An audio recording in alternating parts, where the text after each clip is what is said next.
दूधिया गोराई बाटे दूध लागतारा। साउथ वाला हीरो सोनू सूद लागतारा। अरे दूधिया गोराई बाटे दूध लागतारा। साउथ वाला हीरो सोनू सूद लागतारा। काला काला चश्मा लगा के करे जतु बारूद लागतारा। काला काला चश्मा लगा के करे जतु बारूद लागतारा। तो हेलो दोस्तों, आपका स्वागत है हमारे YouTube channel writer Mahesh Prajapati में।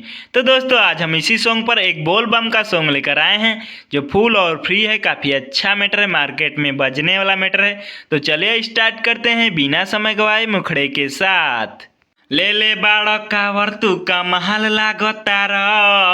जाए खातिर देव घर बेहाल लागतार।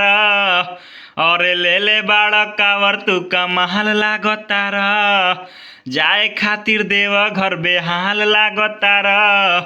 पहिनी के गेरुआ टी शर्टवाए जान तू बवाल लागतार। पहिनी के गेरुआ टी शर्टवाए जान तू बवाल लागतार।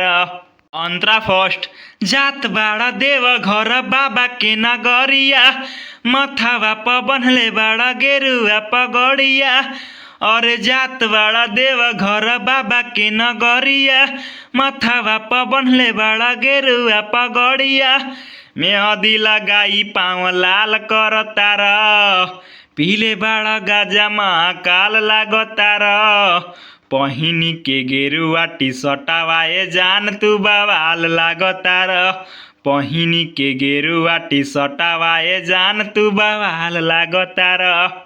दोस्तों, लास्ट अंतरे के लिए हमसे संपर्क करें। हमारा नंबर चैनल के डिस्क्रिप्शन बॉक्स में दिया हुआ है। तो दोस्तों, इसी तरह का फुल और फ्री सॉन्ग पाने के लिए हमारे चैनल को सब्सक्राइब करें और वीडियो को लाइक करें, शेयर करें और कमेंट करें। तो चलिए मिलते हैं किसी नेक्स्ट वीडियो में किसी नए ट्रैक के साथ। तब तक के लिए बाय।